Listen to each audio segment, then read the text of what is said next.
বাংলাদেশের ইতিহাসে যা হয়নি সেটাই এবার হতে যাচ্ছে বাংলাদেশ ও শ্রীলঙ্কার মধ্যকার টি-20 ম্যাচে।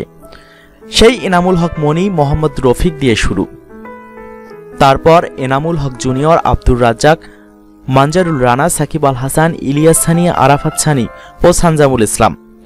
বাঁহাতি স্পিনারের সরাসরি, হোক তার টেস্ট, ওয়ানডে কিংবা টি-20 ফরম্যাট।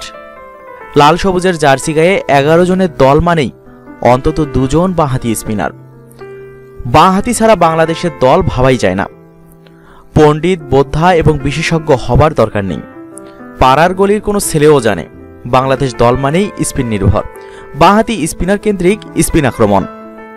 2000 সালের টেস্ট খেলিয়ে দেশ হবার পর গত প্রায় 1.5 যুগে বাংলাদেশ বাঁহাতি স্পিনার ছাড়া মাঠে নামেনি একবারও। এবার কি সেই বিরল ঘটনাই ঘটতে যাচ্ছে? আগামী 15 ফেব্রুয়ারির শেরেবাংলায় শ্রীলঙ্কার সঙ্গে প্রথম টি-20 ম্যাচে কি কোনো বাঁহাতি স্পিনার ছাড়াই মাঠে নামবে বাংলাদেশ? সাকিব আল হাসান খেলতে পারলে আর এ কথা উঠত না, কিন্তু এখন উঠছে জোরে সোরে, কারণ সাকিব সিরিজের বাইরে চলে যাওয়ায় স্কোয়াডে বাঁহাতি স্পিনার শূন্য হয়ে পড়েছে। 15 জনের দলে অফ স্পিনার আছেন 2 জন, মেহেদী হাসান এবং আফিফ হোসেন ধ্রুব।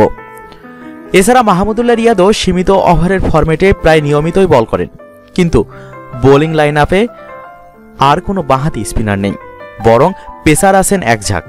মোস্তাফিজুর রহমান, রুবেল হোসেন, আবু হায়দার রনি, সাইফুদ্দিন এবং আবু জায়েদ রাহিব। এদের মধ্যে জেন্টল মিডিয়াম পেস বোলার হিসেবে আরিফুল হকও আছে।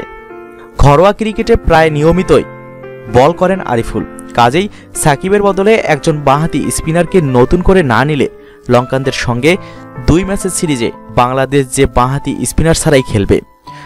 শ্রীলঙ্কার সঙ্গে 2 ম্যাচের টি-20 সিরিজে বাঁহাতি স্পিনার শূন্যই থাকবে বাংলাদেশের বোলিং লাইন আপ কি? 2 ম্যাচে শুধু পেসার আর অফ স্পিনার নিয়েই মাঠে নামবে কি টাইগাররা? একজন স্পেশালিস্ট বাঁহাতি স্পিনারের জন্য ভুগবে না তো বাংলাদেশ? উত্তরগুলো সময়ের কাছেই পাওনা থাক। মিক্সার ওয়ার্ল্ডের দর্শক মণ্ডলী, আপনাদের কি মনে হয় শ্রীলঙ্কার বিপক্ষে টি-20 সিরিজে একজন বাঁহাতি স্পিনারের অন্তর্ভুক্তির দরকার? আপনার মতামতটি জানিয়ে দিন মিক্সার ওয়ার্ল্ডে। আপনার মতামত জানাতে ভিডিওটির নিচে কমেন্ট করুন।